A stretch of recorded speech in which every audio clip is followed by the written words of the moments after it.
Welcome to State Insurance USA Cares podcast, where we celebrate the heart of our communities. Each episode, we highlight local charities and nonprofits who are bringing hope, help, and healing to those who need it most. Get ready to be inspired by the amazing stories of people making a difference, because together, we care. Well, hello, my name is Gail Langner, and I am proud to work for State Insurance USA. We also have a foundation called State Insurance Cares.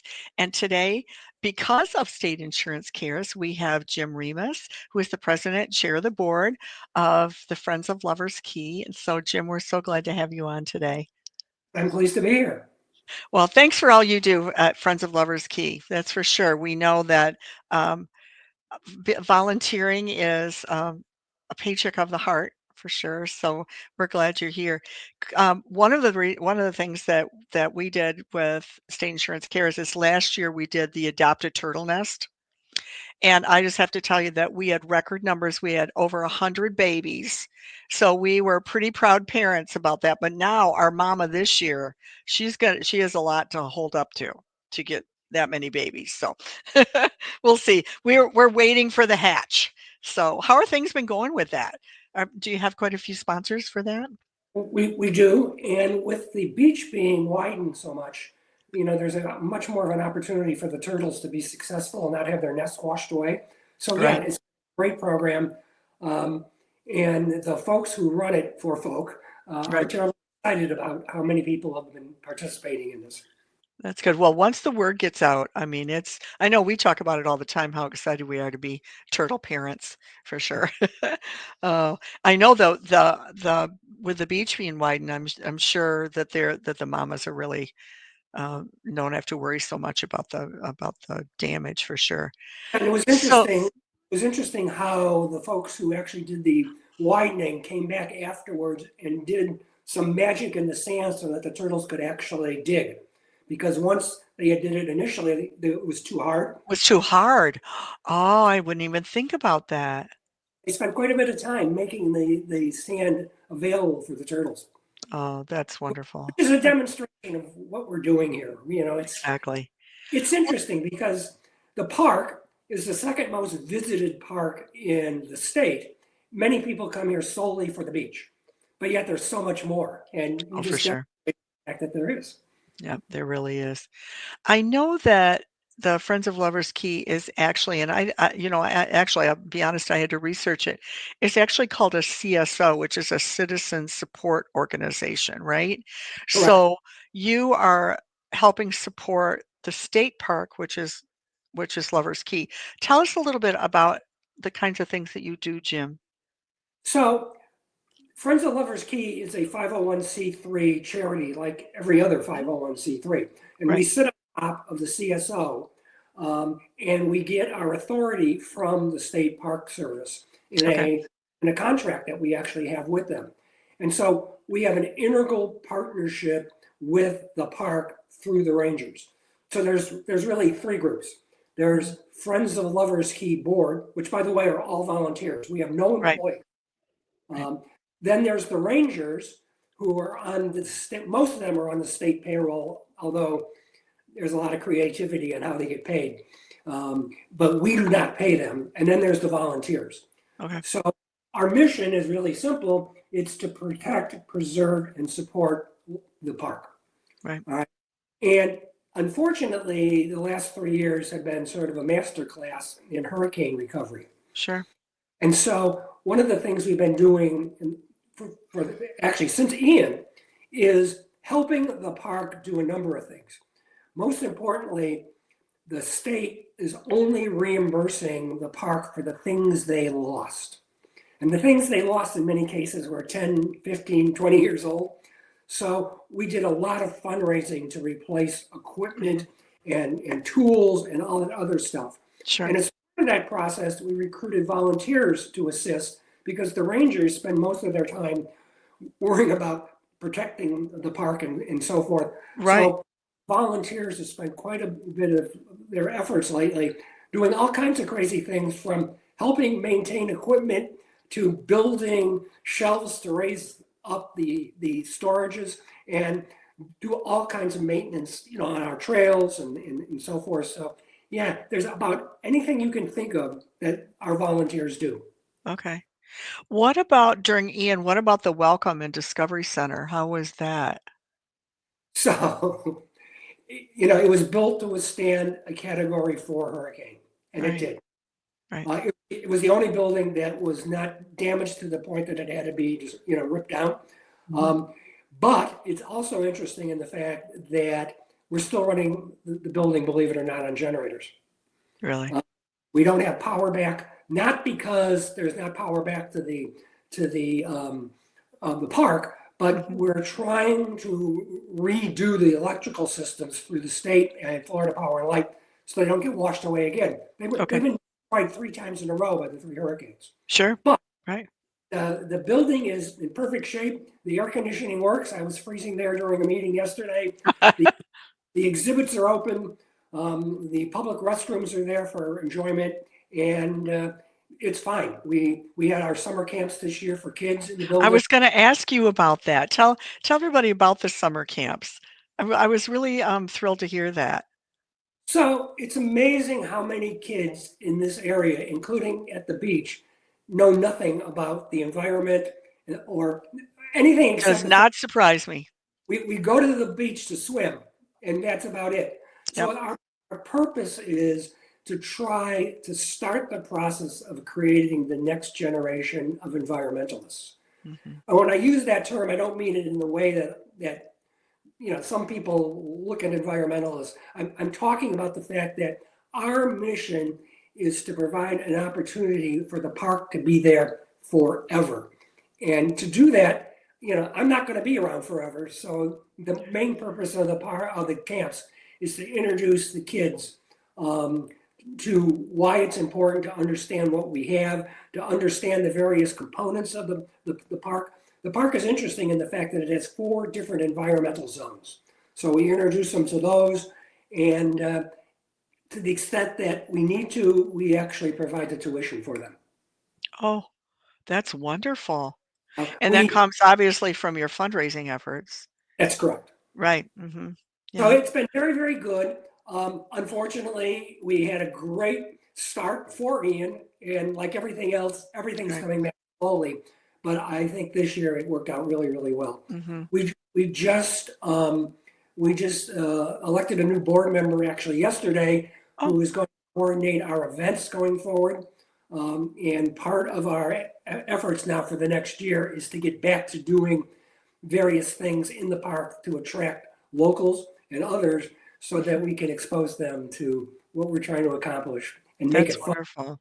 Make it Well, I fun. know you have a great board. I mean, I know that. I mean, I know Kat and Tina and Megan. I mean, I know you have a really good and active board. I know one of the things that Kat always talked about was your gala. So Yes, I know you probably I looked, it's coming up in February, right? right. Well, So the end of is that your biggest event of the year is your gala? it is. And it sells out, right? So 2 years ago, we had the first true gala, and it sold out. Yep. And it's interesting, the logistics of permitting and so forth basically requires that it not be more than about 200 people, and it sells out. In fact, I'm concerned that the gala is already sold out. In February. Yeah, it's not What a possible. horrible problem to have. Let me tell you what, Jim, I'm the chair of the board of the Estero Historical Society, and I'm thrilled that future generations are going to learn about Estero history. But to have that be sold out, that's a good problem to have, Jim. Right. Yeah, It is. And yeah. it's our biggest fundraiser. But it was interesting because of all of the damage to the beaches, both Fort Myers Beach and Bonita. Last February, we didn't have a true gala. We had a Waves of Appreciation where we invited our donors and our volunteers and the Mhm, rangers to come at no charge. And we had sort of an internal gala mhm. where we thanked them for everything they've done. That's really nice. That appreciation piece, really, and you know how hard they worked. I mean, you know how hard you worked. So, Yeah. how would you volunteer if somebody that's listening today would want to volunteer? How would they do that? So it's interesting. every one of us, including our board members, are volunteers that are required to apply to the state and have the state accept us as volunteers. That's Now, interesting. unless you're have some really bad problems, you're going to get approved. Bank robber. But, but what the state wants to know is a couple of things. They want to know what you're going to be doing, Mhm. and they want to make sure you're trained to do it. So we actually have online training that we go through, both Okay. board members and volunteers, and they collect our hours.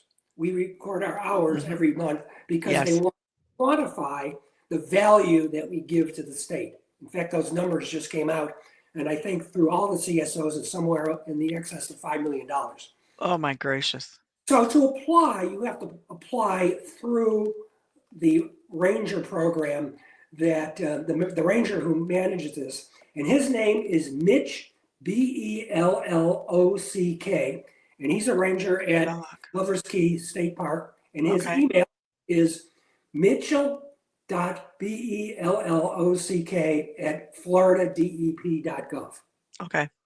And All right. Mitch interviews them. He was interviewing volunteers yesterday, Okay. and the main effort that activity is when you meet with Mitch is to make sure you're matched up with what you want to do with what we need. Oh, that's great. That's Yeah. really great. Mhm. And then, It's a like I said, wonderful program. yeah, and believe me, there's more things to do in the park than the rangers can do. So we live for our volunteers. Of course. How would you become a member if you wanted to become a member of Friends of So Lovers Key?